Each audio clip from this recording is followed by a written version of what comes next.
Bismillahirrahmanirrahim. Wal muadzinuna, dan orang-orang yang beradzan yaumal qiyamati, pada hari kiamat nanti, ala kusbanin min miskin, di atas bukit min miskin yang terbuat dari minyak misik. Yarahum, melihat kepada mereka, annasu, orang-orang, fayatamanna, maka mereka menginginkan, kullu wahidin, tiap-tiap orang dari mereka, maqamahu, berada pada kedudukannya. La yahuluhum, tidak ada rasa takut bagi mereka, al-faza'ul akbaru, akan goncangan yang besar.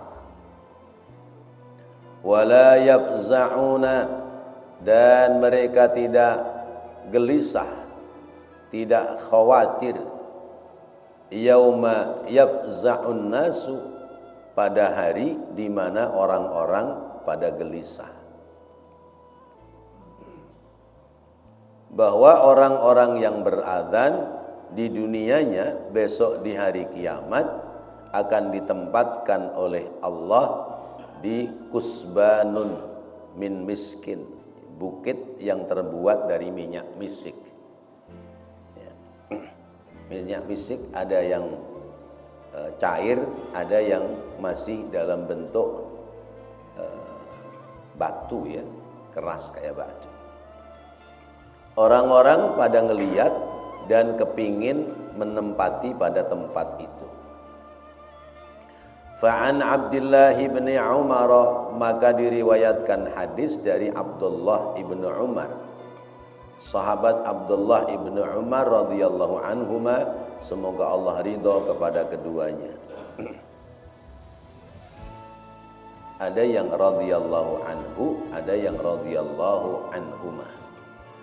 Kalau radhiyallahu anhu berarti cuman sendiri, kalau radhiyallahu anhuma berarti dua-duanya. Karena di sini sahabat Abdullah dan sahabat Umar. Abdullah ini putranya sahabat Umar. Karena banyaknya nama Abdullah pada zaman itu, maka sering disebutnya adalah nama bapaknya, Ibnu Umar, ya.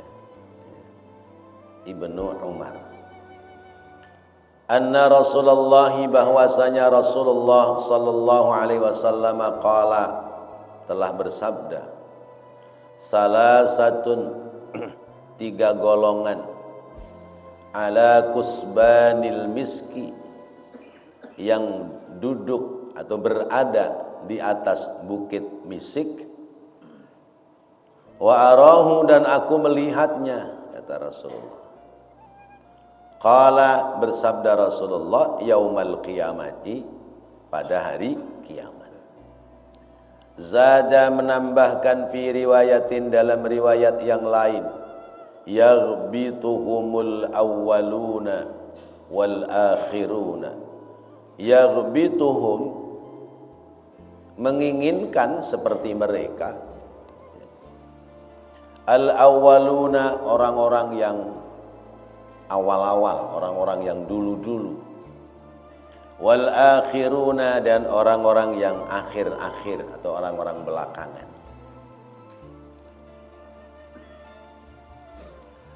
Abdun, seorang hamba, adda haqqallahi, yang mengerjakan, melaksanakan hak-hak Allah, memenuhi hak-hak Allah, wa haqqa mawalihi, dan memenuhi hak majikan-majikannya. Wa rajulun, dan yang kedua orang, amma, yang menjadi imam kauman, pada satu kaum, wahum, dan mereka, bihi, kepadanya, raduna, ridho, seneng. Wa rajulun, dan yang ketiga adalah seseorang yunadi, yang tugasnya memanggil bis salawati, dengan salat, bis salawatil khamsi, dengan salat 5 waktu, fi kulli yaumin wa lailatin, pada tiap-tiap siang dan malam. Rawahu Ahmad wa Tirmidzi min riwayati Sufyan an Abil Yaqadhan an Zadan anhu wa qala hadis hasan gharib. Bapak-bapak, hadirin dan saudara-saudara, masih tentang keutamaan beradzan. Bahwa setiap amal ibadah itu memiliki nilai-nilai keuntungan tersendiri. Setiap kita amal ibadah, setiap kita beribadah, ada nilai-nilai keuntungan sendiri. Nilai keuntungan itu ada yang diperolehnya di dunia, ada pula yang diperolehnya nanti di negeri akhirat. Misalnya orang sedekah, ada keuntungan dunia, ada keuntungan akhirat. Keuntungan dunianya, kata Rasulullah, inna shadaqatas sirri tudfi'u ghadabar rabbi. Sesungguhnya sedekah yang tersembunyi bisa membendung kemurkaan Tuhan. Sedekah yang tersembunyi bisa membendung kemurkaan Allah. Misalnya orang ini melakukan kesalahan, dengan sebab kesalahannya Allah murka, harusnya dia mendapati azab, mendapati siksa dunia, tapi karena dia sedekah, akhirnya diangkat tuh siksanya oleh Allah, tidak jadi mendapati siksa. Seperti yang pernah saya ceritakan, ada tukang tangkap burung. Tukang tangkap burung itu ya, nangkep biangnya burung, ya, dijebak sepasang kena, padahal itu biang burung masih punya anak piyik-piyiknya di sarangnya. Akhirnya burung itu berdoa kepada Allah, ya Allah, dengan sebab ini orang telah mencelakai aku, maka anak-anakku menjadi mati kelaparan. Ya Allah, berikan peringatan bagi dia. Itu kata burung begitu. Allah sudah perintah kepada malaikat, malaikat, ntar kalau pulang dari jebak burung dia kepleset, jatuh gitu. Ketika mampir di warung, kemudian dia lagi makan, ada orang minta-minta, lalu dia minta bungkusin sama tukang warung nasi, makanan, lalu dikasih sama orang yang memintanya. Orang yang mintanya berdoa, ya Allah, semoga kau berikan selamat sama orang ini. Allah perintah kepada malaikat, malaikat, cabut tuh siksanya, jangan jadi disiksa dia. Loh, emang kenapa ya Allah? Tadi dia mencelakai makhlukku, sekarang dia sedekah sama makhlukku. Kata Allah, inna rahmati taghlibu ghadabi. Sesungguhnya kasih sayangku bisa mengalahkan kemurkaanku. Akhirnya yang mestinya orang itu celaka, akhirnya jadi selamat. Itu keuntungan di dunianya. Nilai kebaikan, ibadah apapun, ada keuntungan dunianya, ada keuntungan akhiratnya. Termasuk orang ibadahnya adzan, bisanya cuma adzan, nggak bisa bagi ibadah, bagi nilai kebaikan yang lain. Dalam keterangan hadis ini ada 3 golongan yang besok di akhirat, di saat terjadi huru hara besar, ya, orang pada ketakutan karena akan adanya hisab, ya. Ada hisab, ada mizan, ada sirat. Orang pada ketakutan, tapi ada 3 golongan yang mereka nggak ada rasa takut sedikit pun. Orang lain pada ketakutan, pada kebingungan, ya, dia duduk di bukit minyak misik sambil siul-siul nyanyi-nyanyi, ibaratnya begitu. Siapa 3 golongan ini? Yang pertama, abdun adda haqqallahi wa haqqa mawalihi. Ya. Teks hadisnya adalah seorang budak yang dia bisa melaksanakan hak dirinya kepada Allah, melaksanakan hak-haknya Allah, dan melaksanakan hak-hak daripada majikannya. Haknya Allah dipenuhi, sekalipun dia hamba sahaya, dia ibadah, tidak tinggalkan ibadah. Hak majikannya dipenuhi, ya. Tugas dan kewajiban dia sebagai seorang abdi, seorang hamba, dia melaksanakan tugas dengan sebaik-baiknya, tidak curang, ya, tidak membohongi, melaksanakan dengan baik. Dia akan mendapati keuntungan di akhirat nanti, ya, ditempatkan di kutsbanil miski. Dari konteks hadis ini kita bisa tarik, ini konteks yang pertama, seorang hamba yang menegakkan haknya kepada Allah dan hak kepada majikannya, ya. Abdun, ya, seorang hamba, budak, ya. Bisa kita tarik seorang karyawan, ya, kan sama-sama pekerja ini, ya. Seorang karyawan yang dia menegakkan hak-hak Allah pada dirinya, tugas dia ibadah kepada Allah dilaksanakan, kemudian tugas dia sebagai kuli, sebagai karyawan dikerjakan dengan baik. Kita tarik ke karyawan, kita tarik lagi ke pegawai, ya, kalau karyawan, kuli-kuli karyawan, nah, kita tarik ke pegawai. Dia sebagai pegawai kantoran misalnya, dia ibadahnya tidak ditinggalkan, ya. Kewajiban dirinya kepada Allah dilaksanakan, hak-hak Allah dipenuhi dengan baik.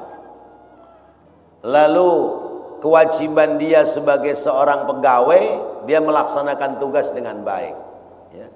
Amanah kerjakan dengan baik, tugas-tugas kerjaannya dikerjakan dengan baik. Kemudian dia tidak korupsi, dia tidak melakukan kecurangan.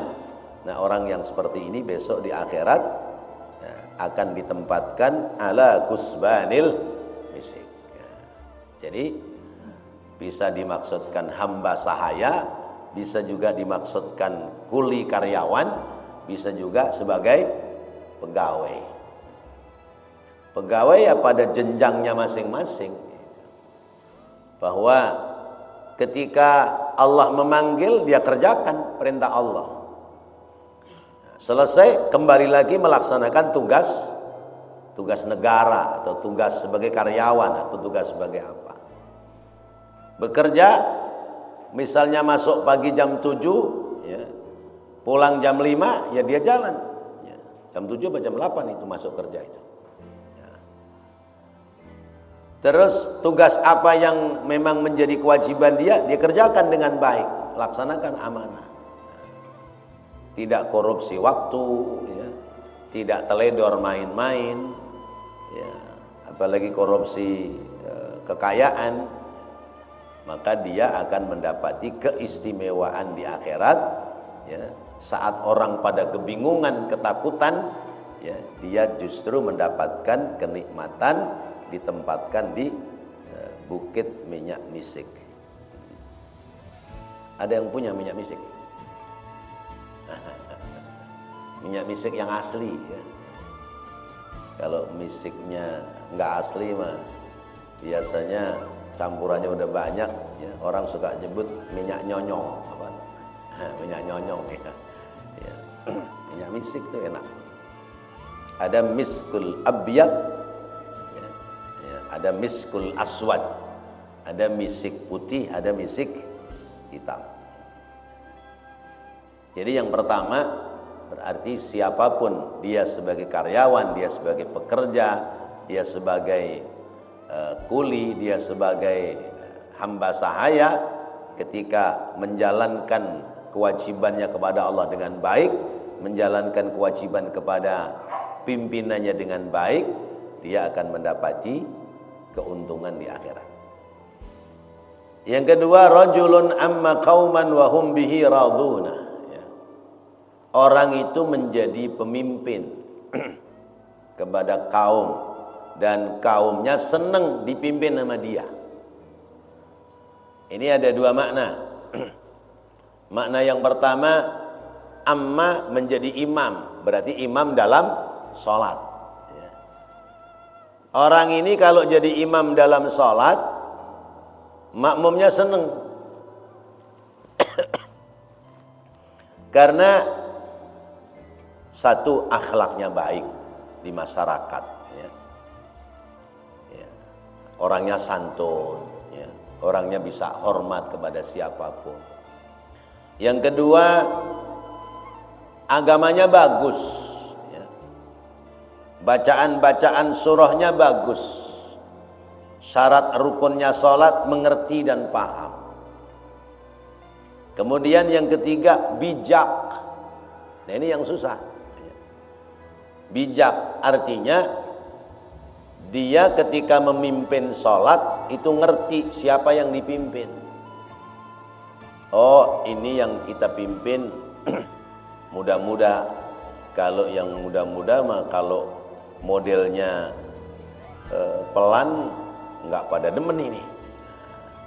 Dia agak cepatkan sedikit. Oh yang makmum rada tua berarti harus pelan sedikit pada gerakan, tapi nggak boleh lama-lama dalam bacaan. Itu begitu. Ya. Gerakannya tidak terlalu cepat. Ya.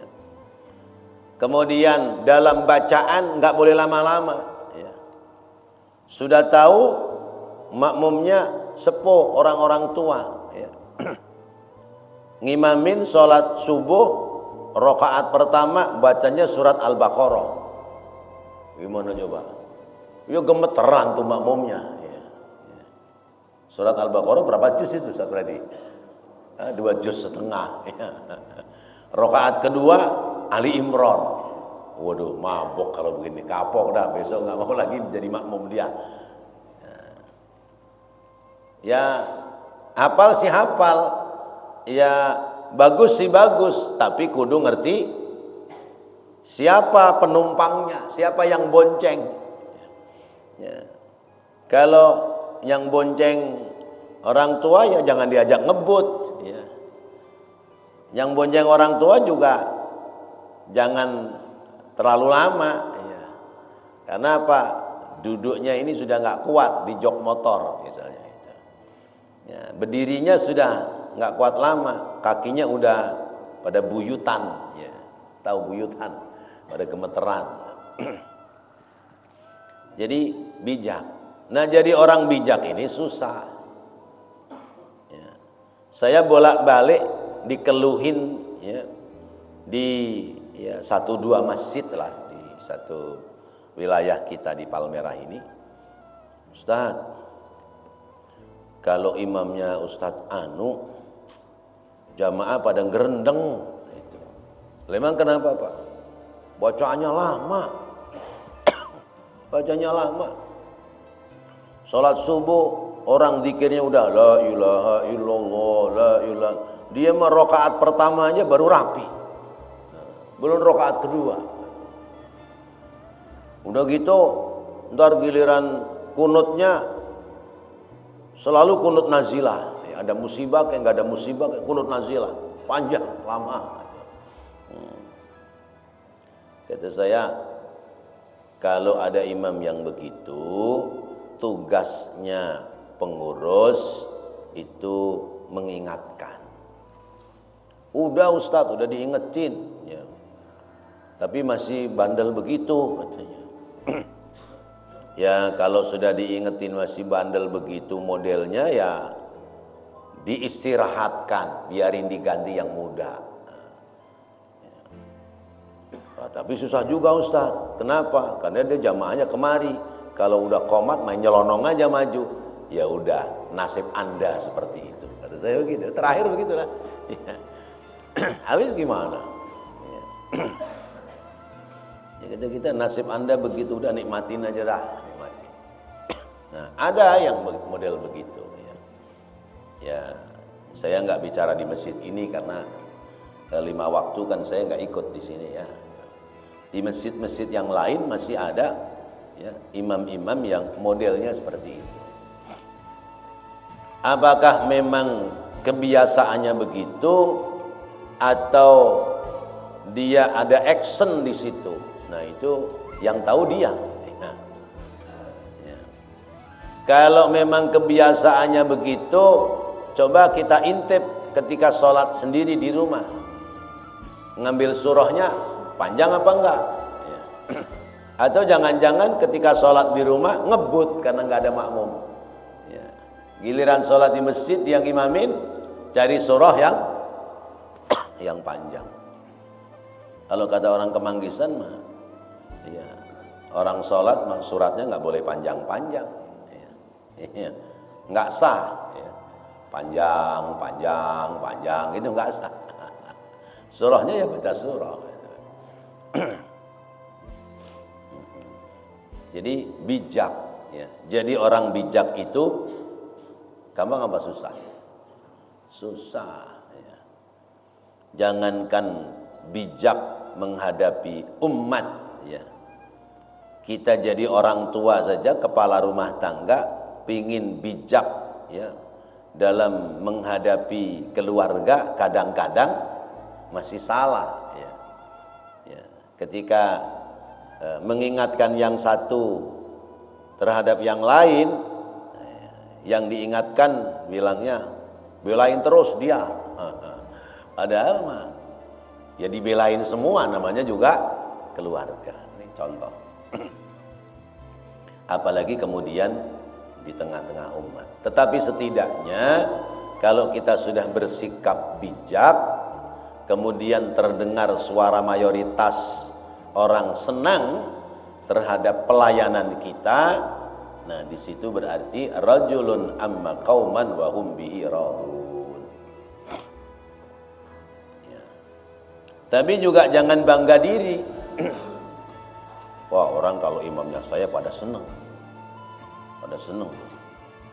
Ya, pada ngomong sih kalau yang imamin saya orang pada senang. Nah itu namanya bangga diri. Bangga diri berarti ujub, sombong, hilang tuh pahalanya. Terus bagaimana? Ya udah diam aja. Diam aja. Itu imam pada batas imam dalam sholat. Maka imam sholat itu pilihan. Nggak sembarangan didorong maju.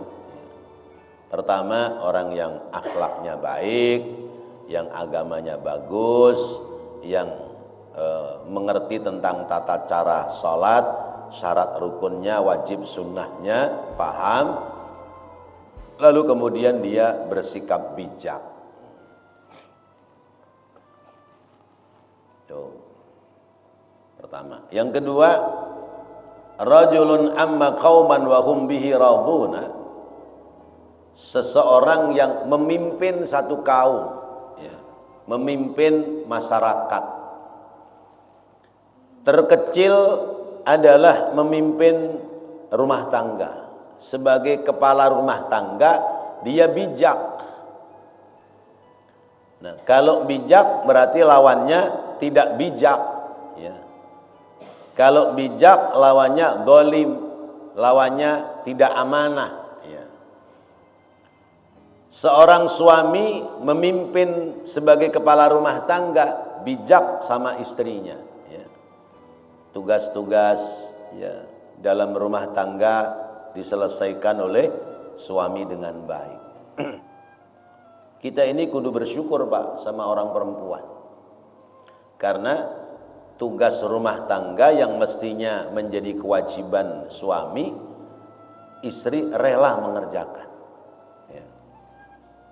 Seperti masak, nyuci, nyapu, itu kan tugas suami ya. Tugas istri apa? Tugas istri itu mempercantik diri ya. Untuk suaminya, tapi bukan bercantik diri untuk orang lain. Nah, perempuan kita kadang salah kaprah, di rumah nggak pernah mempercantik diri, giliran mau kondangan aja ya, bedaknya iya, bibirnya iya, sampai apa itu mukanya dikasih merah-merah, apa namanya itu ya, blush on apa ya, ya. Terus bajunya dipilih yang bagus, minyak wanginya semprot tujuh rupa ya. Iya, kudu serasi antara kerudung apa itu tas sama sendal kudu sama ya. Kalau kerudungnya hijau, tasnya hijau, sendalnya hijau gitu. Dari begitu orang perempuan. Kerudungnya coklat, tasnya coklat, sendalnya coklat, misalnya begitu. Giliran di rumah, daster bolong yang dipakai. Ya. Baunya bukan bau minyak wangi, baunya minyak angin. Ya orang laki kagak ada sedep-sedepnya. Orang perempuan tuh tugasnya mempercantik diri di rumah, ngurusin anak. Ya. Urusan rumah tangga sesungguhnya adalah menjadi kewajiban suami. Makanya kudu terima kasih sama orang perempuan di rumah, karena pekerjaan yang mestinya dikerjakan oleh suami sudah ditekel, diambil alih oleh istri. Seorang pemimpin rumah tangga, dia adil ya, dia amanah, sehingga keluarganya seneng ya, sama suaminya, istrinya seneng, bangga, bahagia, anak-anaknya seneng, bangga, bahagia ya, berarti hum raduna, mereka ridho kepada kepemimpinan sang suami. Yang ketiga, pemimpin di masyarakat ya. Di masyarakat ini ada jenjang kepemimpinan yang memang harus ditempati ya. Paling rendah ketua RT. Jadi ketua RT amanah, adil, ya, warganya seneng, dia besok akan mendapati ya, keistimewaan, kebahagiaan ya, ala kusbanil miski. Ya. RW jadi ketua RW dipilih oleh masyarakat karena memang masyarakat tahu ini orang baik dan dia punya keahlian, kemampuan dalam memimpin, diangkat jadi Pak RW. Pak RW-nya amanah ya. Ya, Pak RW-nya amanah, undang pengajian datang ya, sholat berjamaah datang, kumpulan masyarakat dilaksanakan dengan baik, menata umat, menata masyarakat ditata dengan baik ya. Ada yang Islam, ada yang luar Islam, semua dilayani dengan baik, sehingga mereka raduna, ridho, seneng, dia mendapati kemuliaan besok di akhirat, diangkat derajatnya oleh Allah.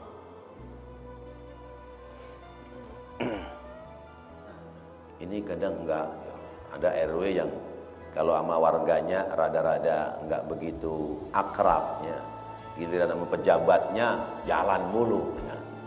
Ada yang begitu. Ada yang RW nggak peduli sama warga begitu. Dan Pak RW kok modelnya begitu, ya siapa suruh pilih saya? Nah, siapa suruh bapak mau? Kan begitu jadinya. Kalau warganya seneng, masyarakatnya seneng, ada kebahagiaan tersendiri di dunia dan ada keistimewaan di negeri akhirat. Masya Allah. Lebih tinggi lagi lurah ya. Di atasnya lagi camat di atasnya lagi wali kota, di atasnya lagi gubernur, di atasnya lagi presiden, di atasnya presiden, peci, di atasnya presiden, peci, ya kan presidennya pakai peci. Ya. Nah ini jenjang imam di masyarakat, jenjang kepemimpinan di masyarakat. Kalau orang demen, orang seneng dipimpin sama dia, maka akan mendapati keuntungan, keberkahan dunianya, banyak didoakan orang karena dia memimpinnya baik, amanah, di akhiratnya mendapati keistimewaan ya, oleh Allah. Berarti setiap nilai kebaikan yang diperbuat ya, akan ada keuntungan dunia, ada pula keuntungan di negeri akhirat. Berarti sebaliknya, setiap keburukan yang diperbuat di dunia pasti ada balasannya di dunia dan ada juga balasannya di akhirat. Itu pasti seperti itu.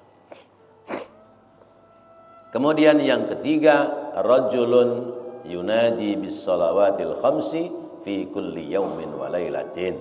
Ini sesuai dengan konteksnya, yaitu sedang membahas tentang keuntungan, kemuliaan orang yang beradzan. Bahwa orang yang beradzan ya, memanggil sholat 5 waktu tiap hari, tiap malam ya, dia sebagai muadzin tetap, maka besok di akhirat dia mendapatkan keistimewaan dari Allah ya, ditempatkan ala kusbanil miski, di perbukitan ya, yang terbuat dari minyak misik.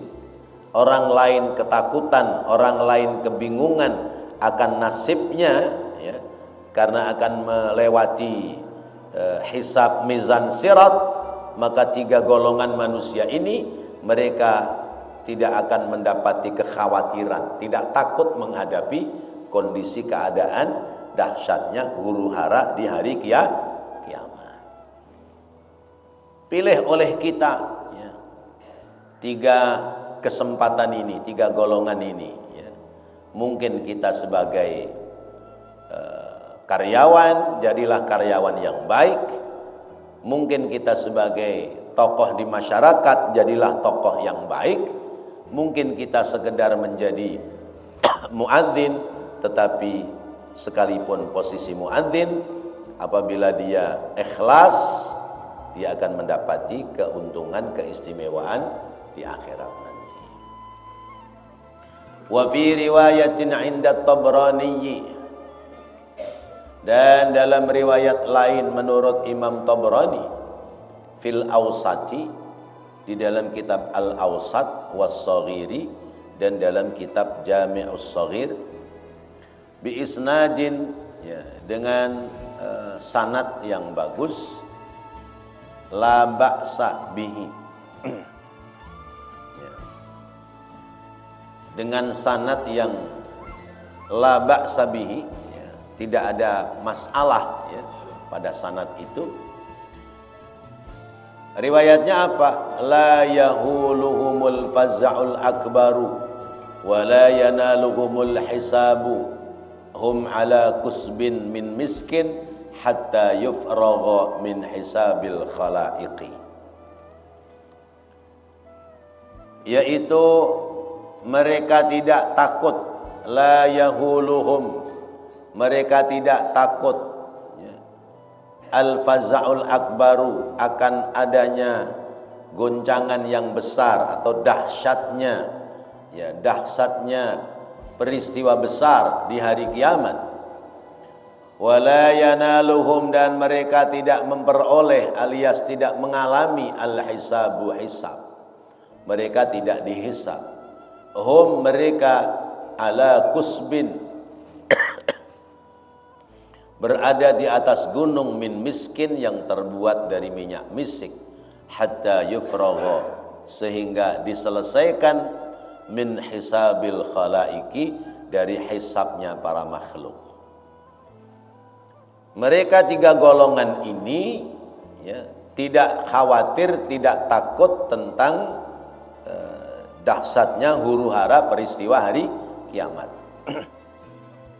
mereka juga terbebas dari hisab, mereka terbebas dari hitungan amal. Orang-orang dihisab, ya, diinterogasi, ya, dia mah bebas, ya, tidak kena interogasi, ya. Saya ambil contoh, kalau kita masuk ke supermarket, ya, kalau kita masuk ke supermarket, kemudian kita bawa keranjang dorongan, bawa keranjang dorongan, keranjang kita bawa muter-muter, tapi nggak diisi apa-apa. Terus kalau keluar keranjangnya ditinggal, kira-kira dicegat nggak sama satpam? Enggak, orang cuman lewat doang sih, bawa troli muter-muter lewat tapi nggak diisi apa-apa. Begitu keluar nggak ada yang nyegat. Nah, ini gambaran orang miskin ahli ibadah mengisi kehidupan dunia, ya. Maka dia tidak terbebani oleh kekayaan dunia.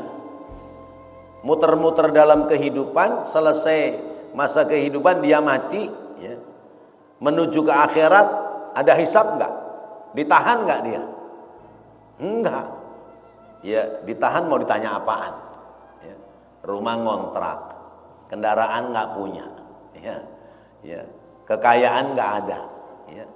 Mati aja udah, ya. Enggak ada tinggalan yang dipertanyakan, ya. Kayak orang masuk supermarket bawa keranjang, putar, keranjangnya kosong, keluar dari supermarket, udah tinggal aja sudah, nggak ada hisab. Yang kedua, orang datang ke supermarket bawa troli, ya. Troli diisi tuh belanjaan banyak, ya. Belanjaan ini, udah ngunjung dah tuh stroller. Kalau dia nyelonong keluar bawa stroller ada isinya, ditahan nggak? Tahan, ya. Maka ditahan. Semakin banyak belanjaannya, semakin lama dia urusan sama kasir,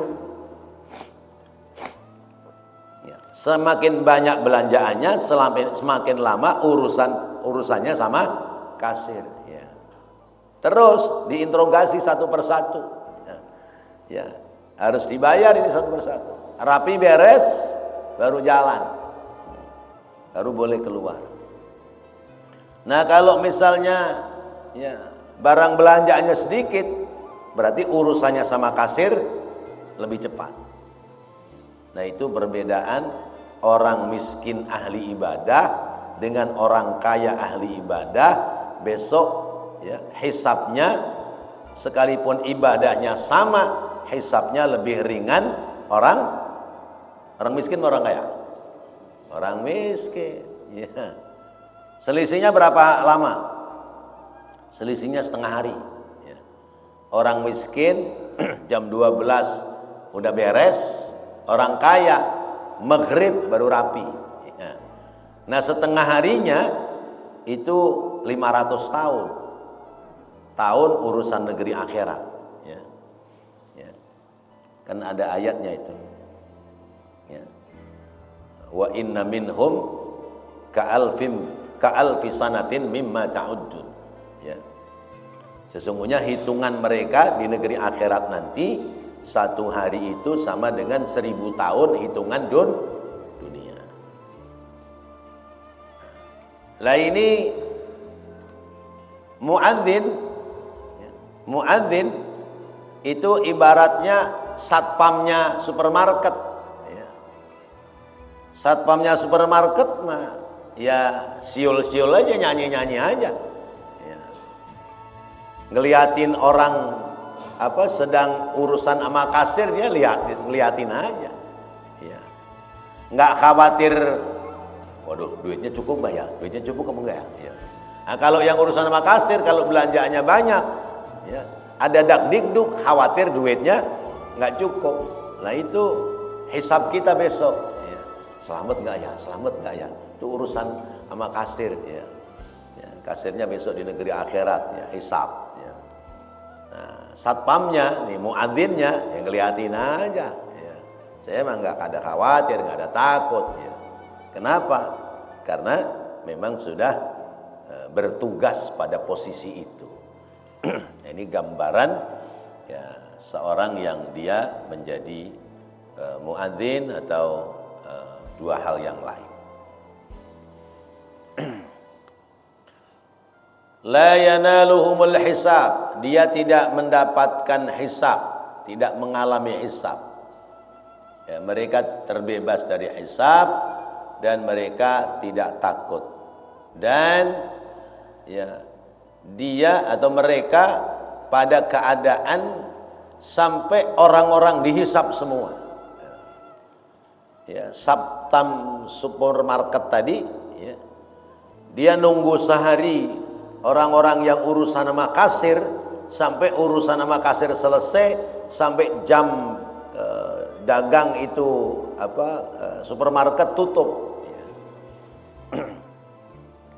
Nggak ada urusan dengan kasirnya, dengan yang lainnya. Gitu.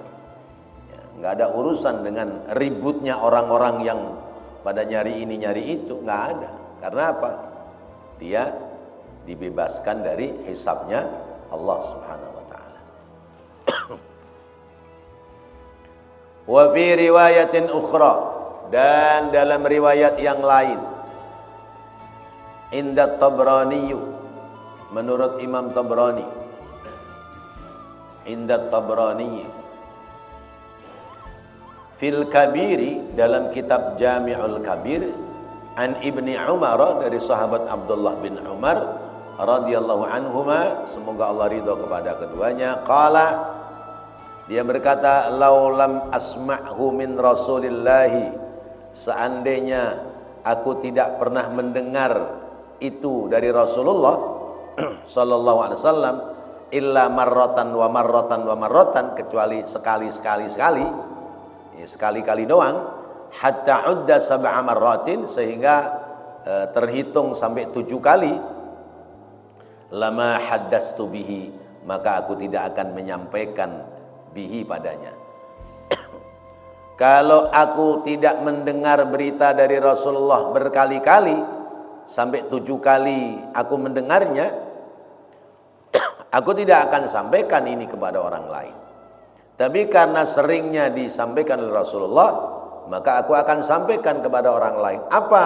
Sami'tu Rasulullah SAW yaqul, aku mendengar Rasulullah SAW bersabda, salasatun ala kusbanil miski, 3 golongan yang nanti akan ditempatkan di bukit minyak misik yaumal qiyamati, pada hari kiamat. La yahuluhum, tidak takut bagi mereka al-faza'u, goncangnya, dahsyatnya kiamat. Wala yafza'una, dan mereka tidak khawatir hina yafza'un nasu, ketika orang-orang pada merasa khawatir. Masya Allah, luar biasa ya.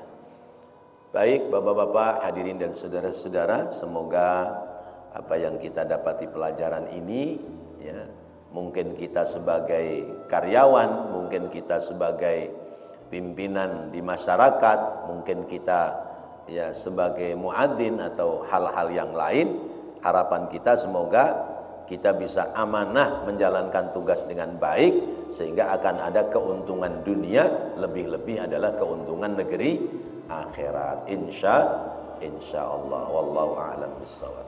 Rabbana taqabbal minna innaka antas samiul alim wa tub alaina innaka antat tawwabur rahim. Rabbighfir warham wa anta khairur rahimin. Wa sallallahu ala sayyidina Muhammadin wa ala alihi wa sahbihi wa sallam. Walhamdulillahi rabbil alamin. Subhanakallahumma wa bihamdika asyhadu an la ilaha illa anta astaghfiruka wa atubu ilaik. Assalamualaikum warahmatullahi wabarakatuh.